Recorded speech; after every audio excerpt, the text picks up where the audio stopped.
channel Motomobi, akhirnya XL7 dipunya hybrid. Nah, kalau R3 udah lama. Ya, ini yang XL7 ya baru aja dan ditambah fitur-fitur dari R3 hybrid yang R3 itu berarti lebih canggih duluan daripada yang XL7. Nah, yang pengen XL7 biasanya orang-orang yang pengen adventure gitu ya, mukanya lebih mengkotak, lebih kaku, lebih bisa ke hutan kayaknya karena ground clearance-nya dia 200 mm. Nah, ini udah mendapat facelift di tahun ini, tanggal 15 Juni tahun 2023. Facelift jadinya sekalian aja. Selain mesin yang dirubah, mukanya juga sedikit dirubah. Tapi tipe yang paling entry levelnya itu masih tetap chrome. Nah, kalau yang Alpha, Beta, Zeta. Nah, yang Zeta itu masih chrome. Kalau yang Beta sama Alpha itu udah pakai black grill seperti ini, jadi lebih lake banget gitu ya. Bawah-bawahnya ada kayak tambahan kayak gininya, ada fog lamp-nya juga, ada bawahnya ada silver seperti ini, dikasih kayak gini seperti sebuah crossover. Kalau Daihatsu dia punya Terios gitu ya yang baru, kalau Suzuki punyanya yang ini untuk yang crossover. Lalu apalagi yang berubah itu dari sini. Nah, biasanya two tone polish gitu ya yang lamanya sekarang udah menjadi black seperti ini. Profilnya masih tetap sama, 195/60 ring 16, depannya cakram, belakangnya iya masih teromol. Tambah-tambahan kayak gini untuk menambah kesan crossover laki. Terus juga di sini ada tambahan daging yang cladding-claddingan, spionnya warna hitam, udah LED di spion. Ininya Dove black gitu ya. Dikasih ini karena dia crossover, makanya dikasih roof rail yang asli. Ini besi ya, bukan semacam hiasan aja. Udah pakai keyless entry. Nih, kalau XL7 tuh gede itu topi belakangnya dan ada kontur-konturnya bagus. Udah ada rear defogger sekarang, wiper. Nah, terus di belakangnya ini yang baru lagi nih, ada chrome-nya di sini. Kalau yang dulu nggak ada, cuman hitam aja. Kalau ini ada chrome-nya, keren. Ini baru juga nih, emblemnya hybrid gitu ya. Jadi semakin bangga yang pakainya. Kita pakai teknologi terbaru, mobil baru gitu. Mata kucing belakang, sensor parkir 2, tambahan kayak ginian, jadi seperti crossover. XL7 kameranya itu 2, satu buat spion di tengah, satu lagi buat kamera mundur. Itu kalau masih ini nih senangnya ya R3, terus XL7 ininya flat floor gitu, jadi rapi ini mobilnya. Tapi yang saya terkesan dari mobil Suzuki XL7 R3 itu suspensinya, aduh enak banget. Oh, ini baru lagi nih chrome. Ada yang berbeda nggak? Sama, polos. Nah, di sini ada empuk-empukan kain. Terus kalau joknya R3 itu full fabric, kalau yang XL7 jadi combine gitu. Ada kulitnya, ada fabricnya. Hampir sama sih sama yang dulu. Terus ada armrest 5 jari, tapi masih bisa di maju mundurin. Tuh, bisa full banget mentok atau sampai ke belakang paling luas segini. Nah, biasanya kalau paling luas kayak gini, belakangnya terkorbankan. Makanya kita majuin dulu, ideal aja ya segini ya. 5 jari. Headroom ya gede. Penempatan ininya juga masih sama nih.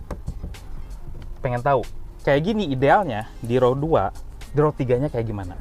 Nah, kalau XL7 mau ke row ketiga ini didorong. Seluas apakah di row ketiga? Coba ini maju dulu nih. Nah, nih ya. Wah, kurang mundur nih. Kurang mundur. Ternyata nih 3 jari luas. XL7 sama kayak R3 juga sama sih segini. Jadi nyaman, terus duduknya tuh nyaman. Udah paling mundur nih bisa di setel ya, mau tegak dikit. Terus kalau pengen ke belakang lagi tuh bisa. Nah, ini yang paling enak, duduknya tuh nyaman, sandarannya enak. Terus juga kalau disenderin kayak gini, yang bawahnya juga ikut ke belakang sedikit. Itu uniknya. Kacanya juga gede, cup holder sini, dan ada power socket di sini nih, row ketiga.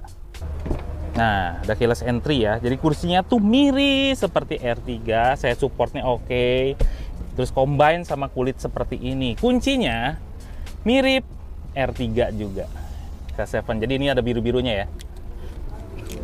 Trim itu keras, ada wood panel-panelan, tapi ada silver lining, jadi di combine gitu. Keren. Panas, kilas entry. Ini kayaknya unit test drive deh. Mirip seperti XL7 yang sebelumnya. Di sini juga ada wood panel juga, silver lining juga, dan masih ada dashcam di sebelah sini gitu ya. Ini benar-benar membantu banget, jadi nggak usah pakai tambahan dashcam lagi kalau XL7 itu senengnya. Setirnya mirip R3. Kalau R3 itu lebih ke urban gitu ya. Kalau ini karena di adventure bukan panel wood gitu ya, atau wood-woodan gitu yang kayak gini bahannya. Cuman ini lebih ke silver gitu. Jadi lebih adventure. Ininya juga mirip, pengoperasiannya juga mirip. Ada cruise controlnya sekarang XL7 yang sebelumnya nggak ada. Terus displaynya, MID-nya itu udah. Ini sih R3 banget. Menu-menunya mirip sekali. R3 hybrid tapinya. Jadi ada kayak gini nih, display kayak buat baterai, kapan ngecasnya, tuh kayak gitu ya. Ada mirip, terus kosong. Ada average fuel economy, terus juga seberapa irit kita, driving time-nya berapa. Tuh, ini kalau misalnya idling start stop-nya, kita berhenti, nge-save-nya berapa mililiter bensinnya. Iya, digital clock. Terus, digital clock itu analog tapi digital gitu ya. Tuh, G-force, torque sama power, ada display-nya juga tuh. Acceleration brake, tuh, kalau kita lepas tuh brake-nya tuh. Kalau kita semakin kencang, tuh. Jadi tergantung kita nekannya seberapa kuat, itu ada di situ. Dah. Terus ada fuel gauge, speedo, tacho, sama si temperatur mesin. Nah, katanya juga ada yang berubah. Kita tekan dalam ya.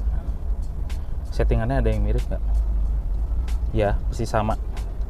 Terus ada apa namanya? Stability control bisa dimatiin, idling start stop bisa dimatiin. Manual leveling headlamp-nya juga ada, walaupun ini sudah LED di depannya ya. Ada USB, aux in, power socket 12 volt. Ada kulkas di sini nih yang bisa ngedinginin minuman sebelah sini. Tetap nggak ada ya wireless chargingnya. Untung aja nggak ada. Kadang-kadang suka nggak berguna juga tuh wireless charging karena pelan banget isinya. Sama kecil banget. Tas ada yang berbeda nggak?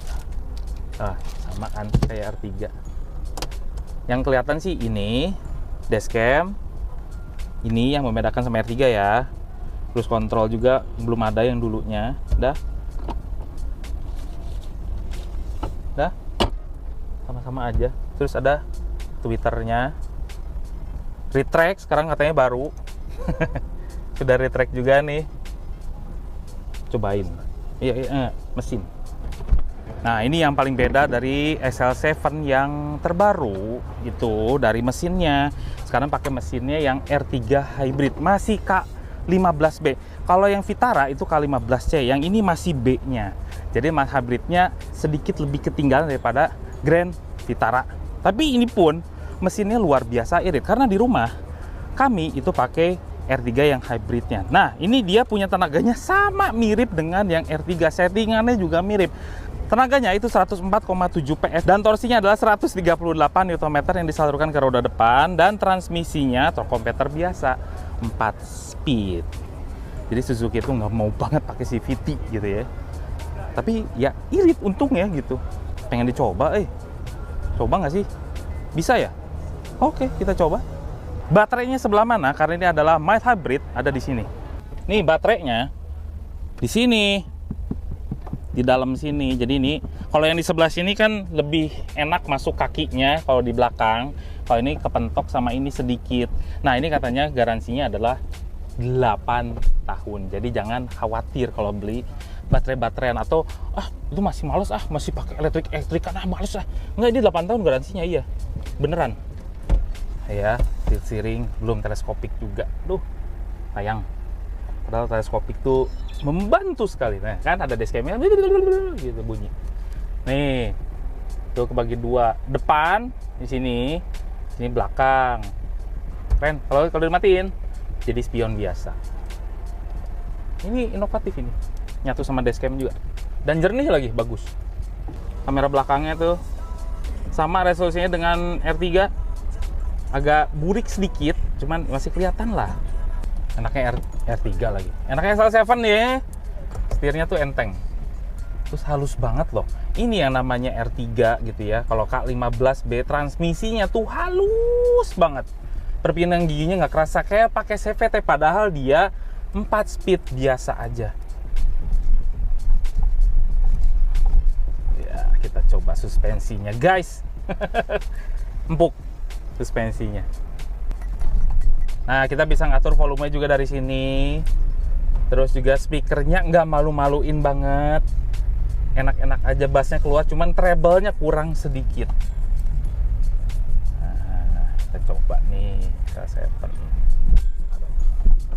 Ini curiganya tekanan bannya itu dilebihin dari sejak baru gitu ya. Itu pasti ini. Kita coba ya. Hiya, 1, 2, 3.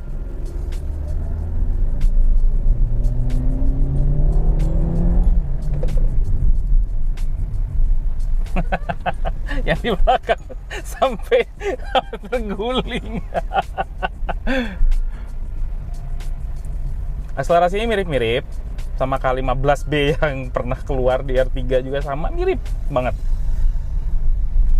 Cuman ini ya gitulah, istilahnya adalah R3 hybrid yang berubah bodinya menjadi lebih laki gitu. Gesit-gesitnya mirip nih, dalam kota nih enak banget nih.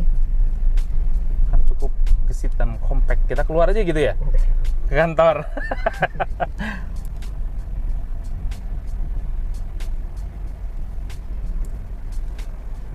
Radius putarnya juga oke. Udah deh, Suzuki itu emang ahlinya bikin mobil-mobil yang mending dah gitu. Buat kaum mendang-mending. Buat kaum mendang-mending. Jadi dia di tengah semua. Susah untuk dikomplain gitu. Dikomplainnya paling cuman fitur-fiturnya aja yang kurang. Kayak misalnya Android Auto nggak ada, Apple CarPlay nggak ada, ActiveSense nggak ada. Itu aja. Cuma selain itu mobilnya tuh enak-enak. Udah gitu material bodinya oke, ininya keras-keras semua.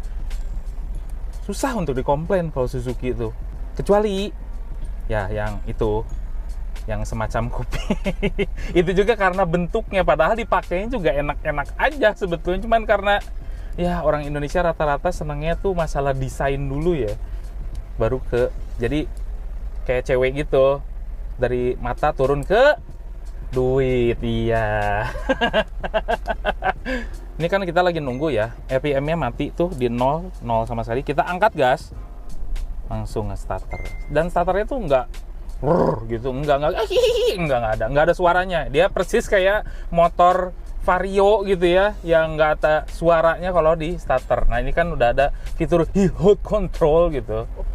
Iya, udah ada. Jadi kita nggak usah pakai rem tangan segala macam gitu, nggak usah, tinggalan zaman. Lepas aja gas, remnya lepas.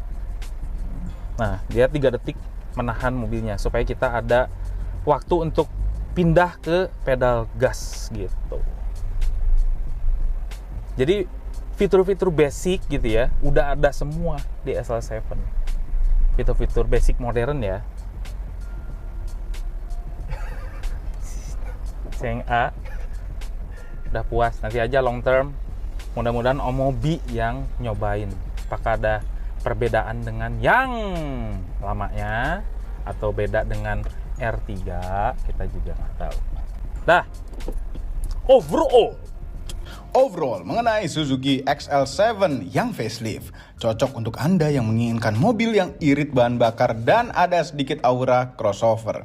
Karena XL7 merupakan crossover jadi-jadian dari sebuah LMPV. Lalu bagaimana apabila Anda sudah punya XL7 yang tua? Apakah perlu di-upgrade? Sepertinya bisa ya, bisa tidak. Kalau Anda ingin yang ada hybrid-hybridan dikit, ini ganti saja. Karena memang ada penghematan dari yang XL7 lama dibandingkan dengan yang baru ini.